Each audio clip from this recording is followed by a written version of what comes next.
नमस्कार, मैं हूं अंकुर और आप देख रहे हैं सत्य हिंदी का न्यूज बुलेटिन। एक नजर अब तक की सुर्खियों पर। उत्तर प्रदेश में कुल 9 सीटों पर उपचुनाव होना है, जिसमें अंबेडकर नगर की कटेहरी विधानसभा सीट भी है। सभी राजनीतिक दलों के नेता यहां चुनाव प्रचार में जुटे हुए हैं। इसी बीच चुनाव प्रचार प्रसार का एक वीडियो भी खूब वायरल हो रहा है, जिसमें जल शक्ति मंत्री स्वतंत्र देव सिंह के साथ एडीओ पंचायत अकबरपुर नजर आ रहे हैं, वो भी कटेहरी विधानसभा में उपचुनाव में भाजपा प्रत्याशी धर्मराज निषाद के पक्ष में मंत्री स्वतंत्र देव सिंह के साथ प्रचार कर रहे हैं।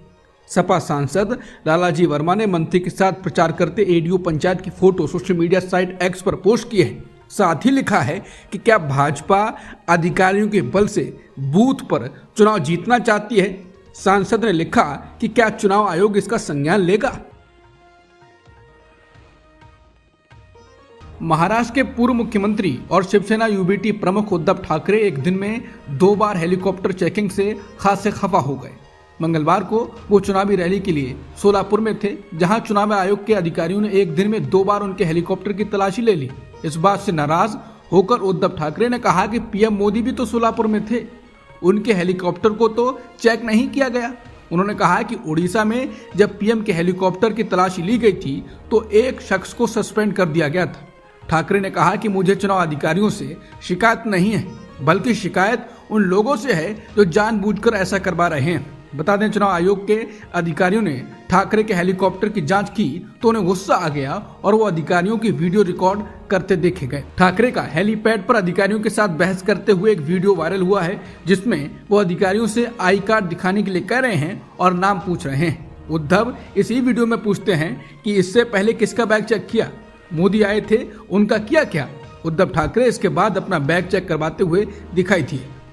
उद्धव ठाकरे के बैग की बार बार जांच पर संजय राउत ने आरोप लगाया है कि महाराष्ट्र में मुख्यमंत्री एकनाथ शिंदे और डिप्टी सीएम अजित पवार के बीच करोड़ों का लेन देन हो रहा है। राउत ने कहा कि चुनाव आयोग अपना काम करता है, हमें कोई समस्या नहीं है, लेकिन एकनाथ शिंदे और अजित पवार ने 25-25 करोड़ रुपए भेजे हैं। क्या चुनाव आयोग महायुति नेताओं के सामान और हेलीकॉप्टर की जाँच करता है? क्या महायुति नेताओं के बैग में केवल अंडरवेयर है? जमानत नियम है और जेल एक अपवाद की बार बार टिप्पणी करने वाले सुप्रीम कोर्ट ने सोमवार को गुलफिशा फातिमा की जमानत याचिका पर विचार करने से इनकार कर दिया। 4.5 साल से जेल में बंद गुलफिशा पर 2020 के दिल्ली दंगों के पीछे कथित बड़ी साजिश को लेकर यूएपीए के तहत केस दर्ज है। इस मामले में वो जेल में हैं। याचिकाकर्ता की ओर से वरिष्ठ वकील कपिल सिब्बल ने कहा, यह महिला यानी याचिकाकर्ता 4 साल और 7 महीने से अंदर जेल में है। 24 तारीखों पर बेंच को स्थगित कर दिया गया, एडजर्न कर दिया गया, क्योंकि पीठासीन अधिकारी छुट्टी पर थे और अन्य 26 तारीखों पर कोई दलील नहीं सुनी गई और मामले को बस स्थगित कर दिया गया। 2 अलग अलग तारीखों पर दलीलें सुनी गई, आदेश सुरक्षित रखा गया। सिब्बल ने बताया कि दिल्ली हाईकोर्ट में सुनवाई की अगली तारीख 25 नवंबर है, मुझे यहां जमानत चाहिए। सिब्बल ने मुकदमे में देरी और याचिकाकर्ता के लंबे समय तक जेल में रहने का हवाला देते हुए जमानत के लिए दबाव डाला। जब बेंच ने सुझाव दिया कि हाईकोर्ट से मामले की सुनवाई के लिए अनुरोध किया जा सकता है, तो सिब्बल ने कहा, यह फिर से चलेगा। बोर्ड के पास पहुंचने पर मामला स्थगित हो जाता है। किसी को 4 साल और 7 साल तक रखने का क्या मतलब है? महीनों जेल में। वो एक महिला है, उम्र 31 साल है, मुकदमा शुरू होने का कोई सवाल ही नहीं है। कांग्रेस नेता राहुल गांधी ने मंगलवार को दावा किया कि बीजेपी और आरएसएस संविधान को खत्म करने के लिए 24 घंटे काम कर रहे हैं। राहुल ने कहा, वो गारंटी के साथ बता सकते हैं कि प्रधानमंत्री मोदी ने संविधान नहीं पढ़ा है, अन्यथा वो इसमें लिखी गई बातों का सम्मान करते। राहुल गांधी ने ये बातें पूर्वी महाराष्ट्र के गोंदिया में एक रैली में कही। उन्होंने कहा कि लोगों को मोदी से पूछना चाहिए कि उन्होंने पिछले 10 वर्षों में कितने किसानों का कर्ज माफ किया। कांग्रेस नेता ने कहा कि अगर विपक्षी महाविकास आघाड़ी गठबंधन की सरकार सत्ता में आई तो महाराष्ट्र में सोयाबीन कपास उत्पादकों को उनकी फसलों का उचित मूल्य मिलेगा, जबकि गरीबों को स्वास्थ्य बीमा मिलेगा।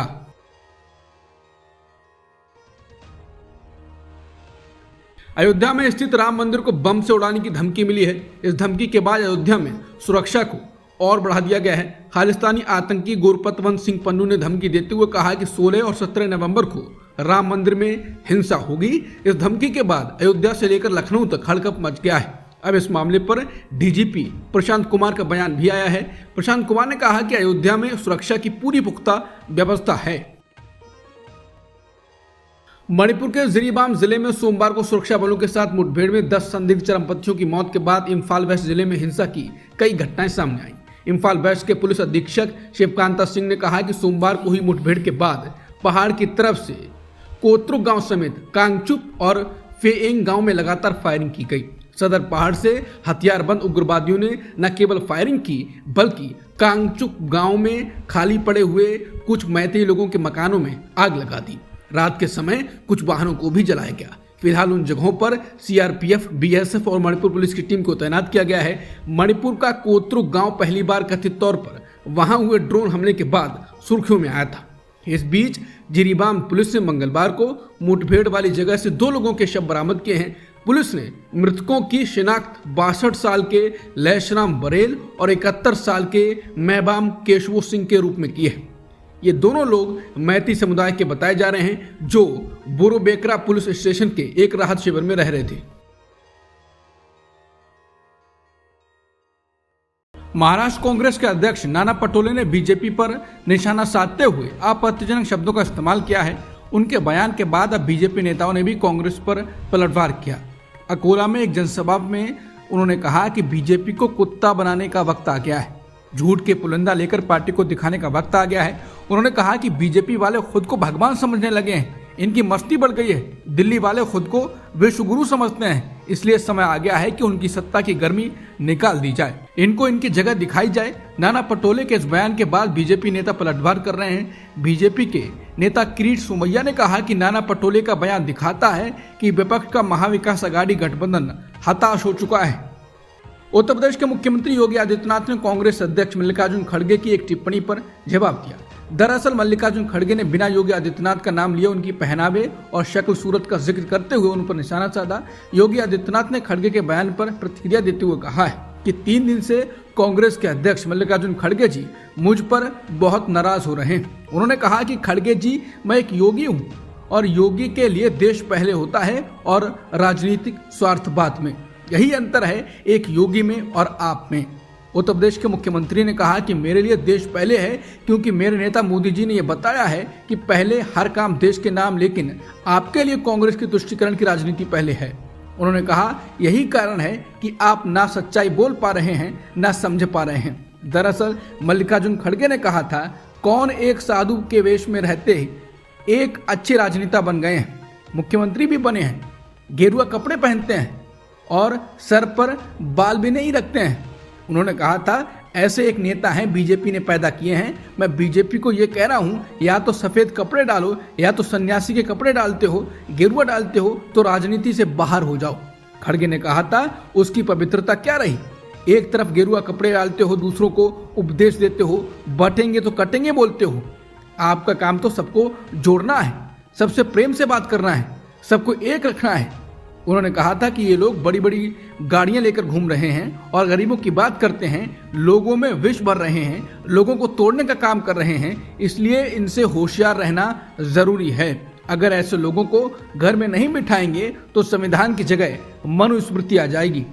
गृहमंत्री अमित शाह ने झारखंड में चुनावी रैली को संबोधित करते हुए कहा कि अगर जीते तो झारखंड में यूसीसी जरूर आएगा। बीजेपी ने अपने आधिकारिक एक्स हैंडल से गृहमंत्री अमित शाह के बयान के पोस्ट किया है। सोशल मीडिया पोस्ट में गृहमंत्री के हवाले से कहा गया है, ये लोग यानी जेएमएम, कांग्रेस, आरजेडी एक झूठ फैला रहे हैं कि यूसीसी आएगा तो आदिवासियों को परेशानी होगी। शाह के हवाले से कहा गया है कि हमने तय किया है कि झारखंड में यूसीसी तो जरूर आएगा और घुसपैठ को रोकने के लिए आएगा, लेकिन हमारे आदिवासियों को यूसीसी के दायरे से बाहर रखा जाएगा, उन पर यूसीसी का कोई असर नहीं होगा।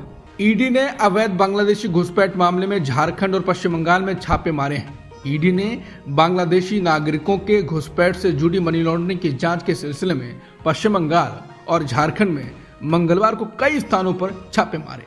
मीडिया रिपोर्ट इस खबर से भरी पड़ी है। जांच एजेंसी के झारखंड कार्यालय के अधिकारी दोनों पड़ोसी राज्यों में कुल 17 स्थानों पर तलाशी ले रहे हैं। ईडी ने झारखंड में कुछ बांग्लादेशी महिलाओं की कथित घुसपैठ और तस्करी के एक मामले की जांच के लिए पीएमएलए के तहत सितंबर में एक मामला दर्ज किया था। ऐसा आरोप है कि घुसपैठ और तस्करी से आपराधिक आय अर्जित की गई। उत्तर प्रदेश के मुख्यमंत्री योगी आदित्यनाथ ने बटेंगे तो कटेंगे का नारा दिया, जिसको चुनावी प्रदेशों में लगातार बोला जा रहा है। पूरा नैरेटिव सेट किया गया है, लेकिन चुनाव आयोग शत्रुघ्न सिन्हा का डायलॉग हो गया है खामोश। वो ऐसे सांप्रदायिक नारे और इसके बहाने हो रहे सांप्रदायिक प्रचार और बातों को होने दे रहा है। इस पर वरिष्ठ पत्रकार आशुतोष ने भी चुनाव आयोग को घेरा है और तंज में कहा है कि बटेंगे तो कटेंगे पर चुनाव आयोग की शानदार चुप्पी। बता दें, मुख्य चुनाव आयुक्त राजीव कुमार अक्सर चुनाव आयोग के कामों की वजह से विवादों में रहते हैं। हालांकि वो विवादों पर शायरी मार देते हैं बस। केरल सरकार ने 2 IAS अधिकारी के गोपाल कृष्णन और N प्रशांत को निलंबित कर दिया। इन दोनों अधिकारियों पर अनुशासन तोड़ने का आरोप लगाया गया है। समाचार एजेंसी पीटीआई के मुताबिक केरल सरकार ने आधिकारिक तौर पर इस निलंबन की पुष्टि की है। गोपाल कृष्ण पर धर्म के आधार पर व्हाट्सएप ग्रुप बनाने का आरोप है, जबकि N प्रशांत पर वरिष्ठ अधिकारियों की आलोचना करने का आरोप लगा है। अंग्रेजी अखबार द टाइम्स ऑफ इंडिया के मुताबिक गोपाल कृष्णन से जुड़ा विवाद अक्टूबर महीने के अंत में शुरू हुआ था, जब केरल कैडर के कई IAS अधिकारियों को मल्लू हिंदू अधिकारी के नाम से बनाए गए एक व्हाट्सएप ग्रुप से जोड़ा गया था, जिस पर कई अधिकारियों ने आपत्ति जताई थी। हालांकि गोपाल कृष्णन ने दावा किया था कि उनका फोन हैक कर लिया गया था। बॉलीवुड एक्टर शाहरुख खान को जान से मारने की धमकी देने वाले को गिरफ्तार कर लिया गया। रायपुर के एक व्यक्ति फैजान खान से इस मामले में पूछताछ की जा रही थी। अब इस मामले में एक नया अपडेट सामने आया। पुलिस ने कथित रूप से मंगलवार सुबह फैजान खान को उसके घर से गिरफ्तार कर लिया। जानकारी के अनुसार मंगलवार सुबह मुंबई पुलिस ने फैजान खान को रायपुर छत्तीसगढ़ से गिरफ्तार कर लिया। बॉलीवुड सुपरस्टार शाहरुख खान को धमकी देने के मामले में सुबह तड़के मुंबई पुलिस फैजान को अरेस्ट करने की ट्रांजिट रिमांड के साथ रायपुर पहुंची। फैजान को आज ही कोर्ट में पेश किया जाएगा। एक शख्स ने सुप्रीम कोर्ट में याचिका दाखिल कर अजीबोगरीब दावा किया है। उसने दावा किया है कि उसके दिमाग को कोई मशीन से कंट्रोल कर रहा है। सुप्रीम कोर्ट ने जब मामले की सुनवाई की तो वो भी इससे हैरान रह गए। जज ने कहा कि इस मामले में हस्तक्षेप करने की कोई गुंजाइश नजर नहीं आ रही है। कोर्ट ने सुनवाई के दौरान याचिकाकर्ता की मातृभाषा में बात करने की भी कोशिश की। याचिकाकर्ता की ओर से आंध्र प्रदेश हाई कोर्ट में एक याचिका दाखिल की गई थी। लाइव लॉ की रिपोर्ट के मुताबिक इस याचिका में कहा गया कि कुछ लोगों ने CFSL यानी सेंट्रल फॉरेंसिक साइंटिफिक लेबोरेटरी से ह्यूमन ब्रेन रीडिंग मशीनरी हासिल कर ली है। इस तकनीक का इस्तेमाल उनके ऊपर किया गया। इस मामले में CBI की ओर से कोर्ट में हलफनामा पेश किया गया। इसमें कहा गया कि याचिकाकर्ता पर ऐसी कोई भी फॉरेंसिक जांच नहीं की गई है। ऐसे में मशीन डीएक्टिवेट करने का सवाल ही नहीं होता। ट्रंप अमेरिकी राष्ट्रपति चुनाव जीत गए हैं, जिसके बाद पुतिन ने भी उनकी तारीफ की थी और ट्रंप के ऑफर पर हाँ कहा था। अब ऐसी खबरें हैं कि पुतिन ने ट्रंप से बात की है और युद्ध विराम के फॉर्मूले पर चर्चा की गई है।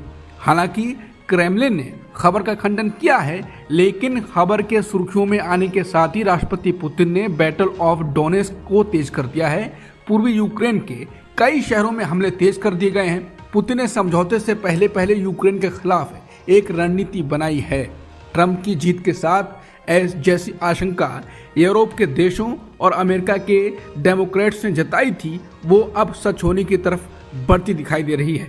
जब रूसी सेना यूक्रेनी मोर्चों पर बारूद बरसा रही है, जब यूक्रेन के डोनेस्क को कब्जा करने के लिए रूसी सेना आगे बढ़ रही है, ठीक उसी वक्त ट्रंप के बेटे डोनाल्ड जूनियर ट्रंप ने इंस्टाग्राम पर एक मीम पोस्ट करके जेलेंस्की का मजाक उड़ाया है।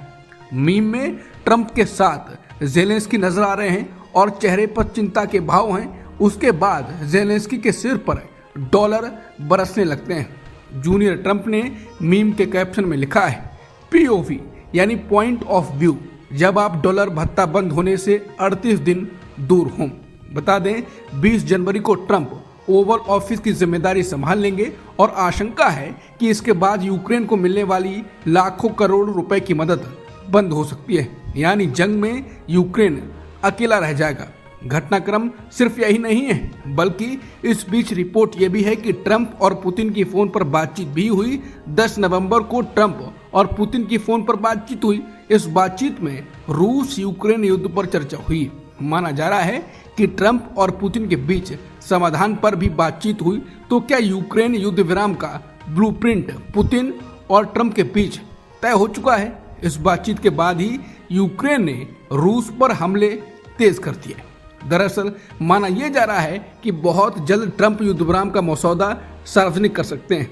पोलैंड सरकार की रिपोर्ट है कि ट्रंप 20 जनवरी से पहले ही अपने यूक्रेन प्लान का ऐलान करने वाले हैं। इस शांति प्रस्ताव के सार्वजनिक होने से पहले ही पुतिन ने बैटल ऑफ डोनेस्क को खत्म करने का लक्ष्य तय किया है, यानी पूरे डोनेस्क पर रूस का कब्जा जमाना, ताकि शांतिपूर्ण वार्ता डील में यूक्रेन पर दबाव बनाया जा सके।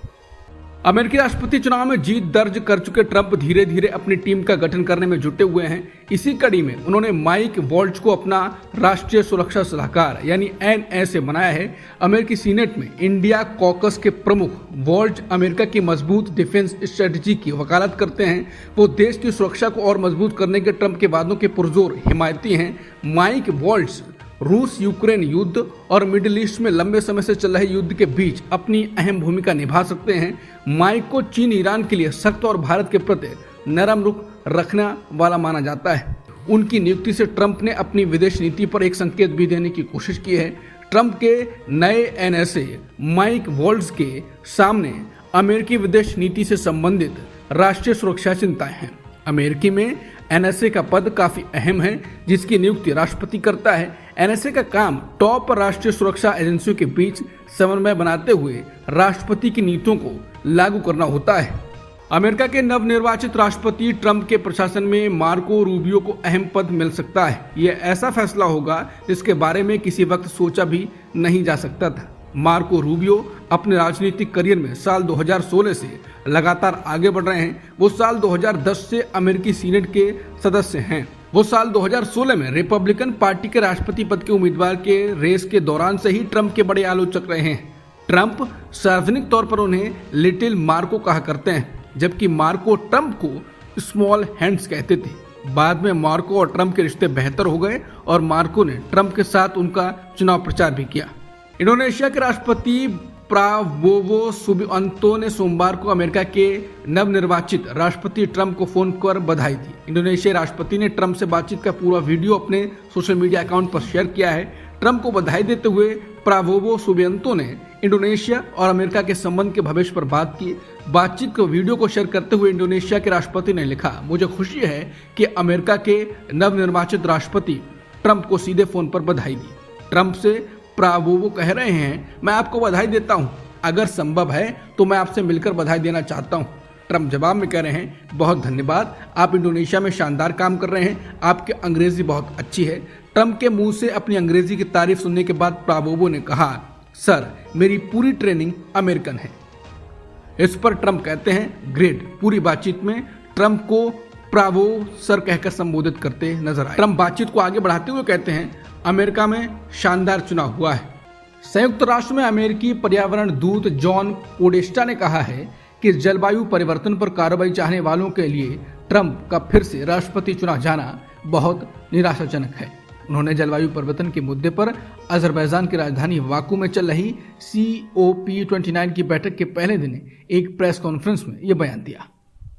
अब तक की सुर्खियों में इतना ही। बाकी खबरों के लिए बने रहिए सत्यहिंदी.com के साथ।